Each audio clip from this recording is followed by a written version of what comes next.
മലപ്പുറം ചുങ്കത്തറ പഞ്ചായത്തിൽ യുഡിഎഫ് അവിശ്വാസ പ്രമേയത്തിന് നോട്ടീസ് നൽകി പി.വി. അൻവർ അനുകൂലിയായ അംഗം പിന്തുണയ്ക്കുമെന്ന് യുഡിഎഫ് പ്രതീക്ഷ. പഞ്ചായത്തിൽ എൽഡിഎഫിനും യുഡിഎഫിനും 10 അംഗങ്ങൾ വീതമാണുള്ളത്. മുഹമ്മദ് ഷംസീർ വിവരങ്ങൾ നൽകും. ഷംസീർ, അടിയന്തര പ്രമേയത്തിന് ഇപ്പോൾ നോട്ടീസ് നൽകിയിരിക്കുന്നു. UDF PV. അൻവർ അനുകൂലിയായ അംഗം പിന്തുണയ്ക്കുമെന്ന പ്രതീക്ഷയോടുകൂടിയാണോ യുഡിഎഫിന്റെ ഈ നീക്കം?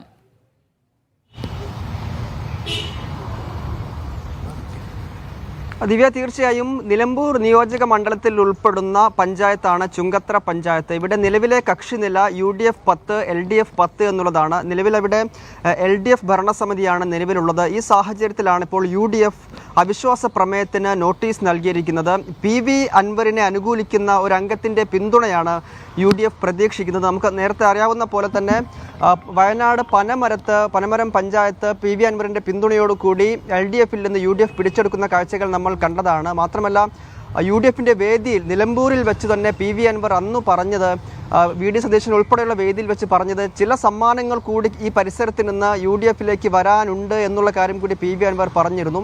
അപ്പോൾ ഈ നിലവിൽ ഇടതുപക്ഷത്തിൻ്റെ ഭാഗത്തുള്ള പി.വി. അൻവറിനെ അനുകൂലിക്കുന്ന ഒരംഗം ഈ അവിശ്വാസ പ്രമേയത്തിൽ UDFിനെ പിന്തുണയ്ക്കും എന്നുള്ളതാണ് ഇപ്പോൾ UDFിൻ്റെ പ്രതീക്ഷയായി ഉള്ളത്.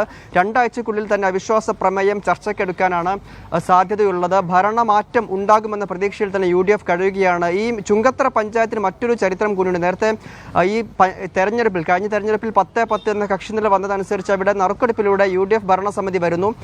അതിനുശേഷം UDF ഭരണസമിതി വന്നതിന് ശേഷം അവിടെ നിന്ന് UDFിൽ നിന്ന് ഒരംഗം ഇടതുപക്ഷത്തേക്ക് പോകുകയും ഭരണമാറ്റം ഉണ്ടാവുകയും ചെയ്ത പഞ്ചായത്താണ്. അപ്പോൾ മൂന്നാമതൊരു ഭരണമാറ്റം കൂടി അവിടെ ഉണ്ടാകുമോ എന്നുള്ള കാത്തിരിപ്പിൽ കൂടിയാണ് ഇപ്പോൾ അവിടുത്തെ ആളുകൾ കൂടിയുള്ളത്. ഏതായാലും 2 ആഴ്ചക്കകം തന്നെ അവിശ്വാസ പ്രമേയം ചർച്ചയ്ക്ക് വരും. ചുങ്കത്തറ പഞ്ചായത്തിലാണ് UDF അവിശ്വാസ പ്രമേയത്തിന് നോട്ടീസ് നൽകിയത്. വിവരങ്ങളാണ് മുഹമ്മദ് ഷംസീർ നൽകിയത്.